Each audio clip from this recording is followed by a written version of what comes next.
জগন্নাথ উঠে পড়েছে দেখতেই পাচ্ছেন, আর কালকের মতো আজকেও সব বিছনা পরিষ্কার হয়ে গেছে। নমস্কার, নতুন একটা ভিডিও নিয়ে চলে আসলাম। উঠে পড়েছি, অনেকক্ষণ ফ্রেশ হয়ে গেছি। ছেলে তো স্যারের কাছে পড়ছে। ছেলেকে আজকে স্কুলে পাঠাচ্ছি না, কারণ কি ছেলেদের স্কুলে আবৃত্তি এসব আছে। আর কালকে মাঠের মধ্যে বসিয়ে আঁকা করিয়েছে বলে প্রচণ্ড কাশি হচ্ছিল ওর স্কুলেও, আর বাড়িতে এসেও করছিল। তো আমার হাজব্যান্ড বললো তো থাক, আজকে আর পাঠাতে হবে না, কারণ কি ওদের আজকে কোনো ক্লাসই হবে না, হাফ ছুটি হবে প্রথমত। তো সেই জন্য থাক, একবার সোমবার থেকে যাবে। এমনিতেই কাশিটা একটু কমেছে, আবার যদি বাড়াবাড়ি হয় জানেন তো, রাত্রির হলেই কাশিটা বাড়ছে। তো সেটা নিয়েই চিন্তা। এখনও ওষুধ চলছে, বলেছে 2 সপ্তাহ সময় লাগবে, মানে 15 দিন মতো লাগবে। তো আপাতত সেভাবেই চলছি, যে ডাক্তারের কথা অনুসারে। তো ঠিক আছে, আপাতত রান্নাঘরে যাবো। মাসি এখনও আসেনি, মাসি চলে আসবে। মাসির দেরি করেই আসছে, তো আমি রান্নাবান্না করে রেখেই দেবো, কারণ মাসিকে রোজ রোজ বলতে না, এরকম বলতে বলতেই না অশান্তিটা বাড়ে। এবার একদিন আমারও রাগ হয়ে যাবে, আমিও 2টো কথা শুনিয়ে দেবো তাকে। বয়স্ক মানুষ, আমি চাইছি না সেই আগের মতো সেই একটা ঝামেলার, দেরি করা তাড়াতাড়ি করা এইসব নিয়ে একটা ঝামেলা হোক। তার থেকে বরঞ্চ ছেলের জন্য আমি ভাত আর মাছ হোক, যা তরকারি হোক রেখে দেবো, ছেলেটা খেয়ে বেরিয়ে যেতে পারবে, তাহলে আর কোনো অশান্তি হবে না। আজকেও মানে দেরি করে আসবে, বুঝতেই পারছি, এখনও যা টাইম মনে হচ্ছে দেরি করেই আসবে। তো যা গিয়ে ছেড়ে স্যারের কাছে পড়ে উঠে তারপরে দুধ দেবো। তো দুধ দিয়ে তারপরে এখন ওষুধগুলো দেবো। আজকে তো আর বেরোনো নেই তাড়াতাড়ি করে, আজকে দুপুরবেলা যেরকম ওষুধ আছে সেরকমই দেবো, তাহলেই হবে। আজকে রান্নাবান্না বলতে গেলে এমনি আর কিছু করছি না, ভাত করবো, ডিমের অমলেট করব। আর ডাল খেতে ইচ্ছা করছে না। আমার হাজব্যান্ড বলেছিল ডাল করতে, আমি বললাম ডাল না, আর ভালো লাগছে না। প্রথমে বললাম একটুখানি ফ্রাইড রাইস করি, কিন্তু ফ্রাইড রাইস বলছে আমার ছেলে খাবে না, কারণ কি ঘরে গাজর ক্যাপসিকাম সব রয়েছে, তো ওই সব দিয়ে ফ্রাইড রাইস খেতে বেশ ভালোই লাগে, কিন্তু আমার ছেলে খাবে না। তো তার জন্য বললাম থাক, তখন খাবি না যখন, তাহলে ডিমের অমলেট ঘি দিয়ে খাবি, আর পুরো আলু পোস্ত আছে, আলু পোস্ত দিয়ে খাওয়া হয়ে যাবে। তো ঠিক আছে, চলুন এখন রান্নাঘরে গিয়ে চা করি, আমি আবার পরে আসছি। ছেলে দুধ করে দিয়েছি, ছেলের স্যার পড়িয়ে চলে গেছে, মাসি কাজ করতে এসে গেছে, আর এখানে আমাদের দুজনের চা বসিয়ে দিয়েছি। ছেলের দুধ করতে গিয়ে আমার কাজ বাড়লো জানেন, 1 গ্লাস দুধ সব মাটিতে সব পড়ে গেছিলো, মোছামুছি করে। আর এখানে দুধ জাল দিতেও বসিয়ে দিয়েছি, দিয়ে এখন ছেলেকে দিতে যাচ্ছি। চলুন আগে ছেলেকে দুধটা দিয়ে আসি, ছেলেটা বসে আছে অনেকক্ষণ ধরে, অনেকটা কাজ বেড়ে গেল আমার। ওই রে, এই জন্য ঠান্ডায় জড়সড় হয়ে বসে আছে। দুধ দিয়ে দিলাম, খেয়ে নে। চা আমার ফুটে গেছে, চলুন চাটা ছেঁকে নি। এই যে কিরে, ওই কেমন আছিস বল? হ্যালো, স্যারের কাছে কেমন পড়াশোনা করলি সেটা বল, সকাল সকাল। ভালো করেছিস, ঠিক আছে। ওই কি করছিস তুই? মোবাইল নিয়ে আর পড়তে বসবি না? কেন মানে, স্যার পড়িয়ে গেছে বলে আর পড়তে হবে না? আরেকজনকে সব মোবাইল নিয়ে বসে রয়েছে, কি অবস্থা সব। কিরে এদিকে তাকা, জল খাবার কি খাবি? ডিম। একবার আজকে তো অমলেট খাবি তো? না না, ডিম পাউরুটি খেও না বাবা। কি গো, তুমি কি খাবে? খিদে পাচ্ছে না গো? আমার তো খিদে পাচ্ছে গো। হ্যাঁ কি করবো বলো? ব্যাস, কি ছোলা কাবলা, কি কি বললে, কি বললে? কোথায় ছোলা, কোথায় আমার ছোলা আছে ঘরে নাকি? কিছু যে বলছো যে, আজকে দেখুন টুপির মধ্যে মাথা ফাতা সব ঢুকিয়ে দিয়ে বসে রয়েছে। খাবার আজকে জল খাবার সকালের, তো খিদে পেয়েছে বলে অনেকক্ষণ ধরে বলে বলেই নিয়ে এসছে পরোটা আর ঘুগনি।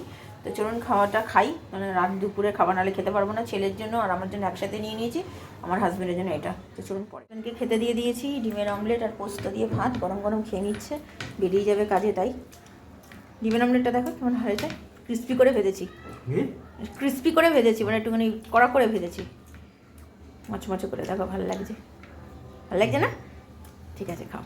আর একজন স্নান টান এনার সব হয়ে গেছে, নিয়ে এখন বসে একটু মোবাইল দেখছে। একটু পরে ওষুধ খাইয়ে আমি যাব স্নান করতে। আমার হাজব্যান্ড বেরোবে বলে অপেক্ষা করছি, ও চলে যাক, তারপরে আমি যাব বাথরুমে, ততক্ষণ ওকে ওষুধটা খাইয়ে দিই।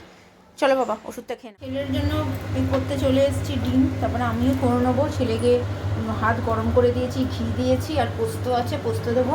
আমার হাজব্যান্ড খেয়ে বেরিয়ে গেছে, একটু ভালোভাবে একটু কড়া করে ভেজে দিই, ও খাক।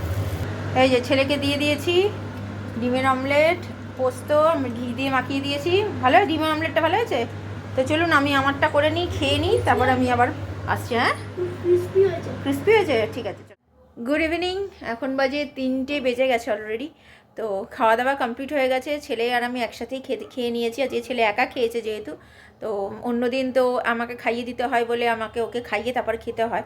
তো আজকে ও ডিমের কী বলে, ডিমের অমলেট দিয়ে ঘি দিয়ে ও খুব পছন্দ করে খাবারটা, আর আলু পোস্ত দিয়েও খেতে পছন্দ করে, ওর প্রিয় খাবার বলে ও নিজে একা একা নিয়ে খেয়ে নিয়েছে। তো আমিও আমারটা করে খেয়ে নিতে পেরেছি। সত্যি দুপুরে খুব ভালো খেয়েছি, একদম সিম্পল খাবার খেয়েছি কিন্তু খুব ভালো খেয়েছি। অনেক দিন পর ডিমের অমলেট ভাত খেলাম। মানে মাঝে মধ্যে না, আগে খুব করতাম, তো মাঝে বন্ধ করে দিয়েছিলাম ডিমের অমলেট খাওয়াটা। কারণ কি সবসময় ডিমের অমলেট দিয়ে আমার ছেলে সবসময় বায়না করতো ডিমের অমলেট ভাত করো, তো করতাম, তো আর কিছু খাইতে ইচ্ছা করতো না। ডিমের অমলেট দেখে ওই ঘি দিয়েই পুরো ভাত খাওয়া হয়ে যেত। তো সেই জন্য আমি না, সবজি টবজিও তো শরীরে যাওয়া দরকার না, তো তার জন্য আমি নানা রকম সবজি দিয়ে দেখেনি তো কী রান্না করি না করি।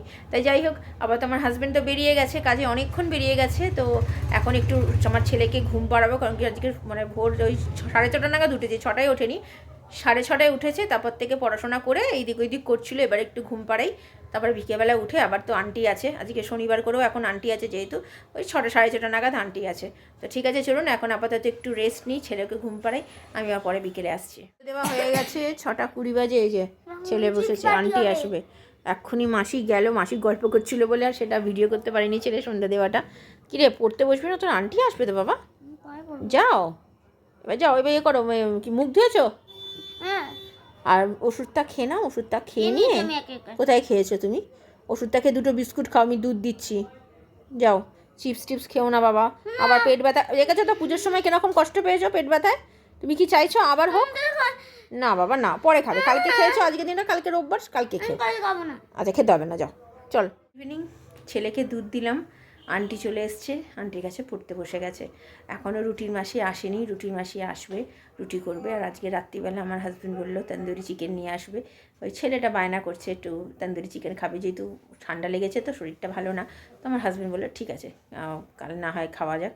আর কালকে ভাবছি, মানে আগামীকাল একটু ভাবছি ওই কড়াইতে যেরকম চিকেন করেছিলাম কষা কষা করে, আমাদের সবার, মানে আমার ছেলে আমার হাজব্যান্ড সবার এত ভালো লেগেছে, বলছে কড়াইতেই তুমি কালকে আবার চিকেন নিয়ে আসবে, একটু করবে। ঠিক আছে, কোনো অসুবিধা নেই। আবার কালকে আমাদের মাসি একবেলা কাজ করবে, যে মাসি কাজ করে সেই মাসি সকালে আসবে, বিকেলে আসবে না, সে দীক্ষা নেবে, তার জন্য ছুটি নিচ্ছে। ঠিক আছে, কোনো অসুবিধা নেই, সকালবেলাটা করে দিয়ে যাচ্ছে, সেটাই মেন ব্যাপার। আর রাত্রিবেলার জন্য কালকে গতকালে রুটি করাবো আর চিকেনটা করবো, সেটাই প্ল্যানিং আপাতত আছে। জানি না কখন প্ল্যানিং চেঞ্জ হয়ে যাবে। আমার হাজব্যান্ডকে যতবার বলি যে তোমার ঠিক আছে বাইরে থেকে খেয়ে নেবো, আজকে সানডে বাইরে থেকে খেয়ে নেবো, যেহেতু আজকে খাওয়া হচ্ছে আশা করি সেটা চেঞ্জেস হবে না, কারণ কি আজকে যেহেতু খাওয়া হচ্ছে, তো কালকে হয়তো চিকেন এমনি কষাই খাওয়া হবে। তো আপাতত ছেলে পড়ছে পড়ুক, আর রাত্রিবেলা তো বলে দিলাম কী খাবার, এখন আসুক। আর আমার মানে গিজারের মানে জলটা চালিয়ে দিয়েছি যাতে তাড়াতাড়ি করে ভেজাতে পারি, কারণ কি আজকে ঠান্ডাটা মনে হয় তুলনামূলকভাবে মানে গতকালের থেকে একটু কম আছে, মানে গতকাল যা ঠান্ডা লাগছিল তার থেকে আমার মনে হয় একটু কম লাগছে। তো ঠিক আছে, আপাতত এখন একটু বসি, আমি পরে আবার রাত্রি আসছি। চুড়ি নিয়ে এসছে ঠাকুরের প্রসাদ, আমরা অর্ধেক, আমি আর আমার ছেলে অর্ধেক খেয়ে নিয়েছি, খেয়ে নিয়ে হাজব্যান্ডের জন্য রেখে দিয়েছি। তো খাবার নিয়ে এসছে এই যে, তো খাবো যখন আপনাদের সাথে অবশ্যই শেয়ার করবো। তো চলুন, আমাদের রাত্রির খাবার বেড়ে নিয়েছি একেবারে, এটা আমার ছেলের, এটা হচ্ছে আমার, এটা হচ্ছে আমার হাজব্যান্ডের। তো 10:30 বাজতে চললে, চলুন খাওয়া দাওয়া সেরে নিই, অনেকটাই রাত্রি হয়ে গেছে। আর এই যে আমার ছেলে, ভালো লাগছে, চলো। কেমন খেলি বল, ভালো লাগলো? এসবই ভালো লাগে বল। আর তুমি ঘুম পেয়ে গেছে তোমার, তো ঘুমিয়ে পড়ো, এখন কত কাজ তোর বাবার, তুই ঘুমাবি না? তুই তো দুপুরে ঘুমিয়েছিস। হ্যাঁ ও ঘুমিয়েছে, ওকে ঘুম পাড়িয়ে দিয়েছিলাম, কারণ কি সকালবেলা উঠেছিল না, তার জন্য। খাওয়া দাওয়া হয়ে গেছে তো অনেকক্ষণ, এখন বাজে 12টা বেজে গেছে অলরেডি। এবার শুয়ে পড়বো, মোটামুটি সব কাজ গোছানো হয়ে গেছে। মাসি তো কালকে একবেলা কাজ করবে, বিকেলবেলা কাজ করবে না, কিন্তু সকালে আসবে, ঘর ঝাড় দিয়ে মুছবে, বাসন মাজবে, কিন্তু জামা কাপড় কাচবে না। তো তার জন্য আমার যা জামা কাপড় কাচাকাচি সবই সারাদিনে বলতে গেলে টুকটুক করে আমি করেই নিয়েছি, ফেলে রাখিনি, কারণ কি ফেলে রাখলে আবার মানে পড়ে থাকবে, কালকে কাচা হবে না, পরশু দিনে আসবে এসে কাচবে, আমার কিরম বিশ্রী দেখতে লাগে, তার জন্য আমি সব কেচে কুচে নিয়েছি, সব মেলে দিয়ে শুকানো হয়ে গেছে। কয়েকটা জিনিস ভেজা আছে, যেটা রাত্রিবেলা আজকে রাত্রিরে কেচেছি সেটাই শুকাবে। আর কালকে কি রান্না বান্না করবো জানি না, কারণ মাংস আনার কথা বলেছি, আনার কথা হাজব্যান্ডকে, এখন যদি মাংস নিয়ে আসে না বলছে পাশ থেকে। এখন জানি না কি হবে, কি মাছও কিছুই নেই, মানে ঘরে মাছ টাছ কিছুই নেই। ও ডিম ডিম দেখাচ্ছে হাত দিয়ে, মুখে বলছে না, এরকম করে দেখাচ্ছে ডিম, চিন্তা করুন। তো যা গিয়ে যা হবে কালকে সেটা দেখতেই পাবেন। ভিডিওটা তাহলে আর বড় করছি না, ভালো লাগলে লাইক শেয়ার সাবস্ক্রাইব করবেন। কালকে নতুন একটা ভিডিও নিয়ে চলে আসবো। আপনারা ভালো থাকবেন, সুস্থ থাকবেন।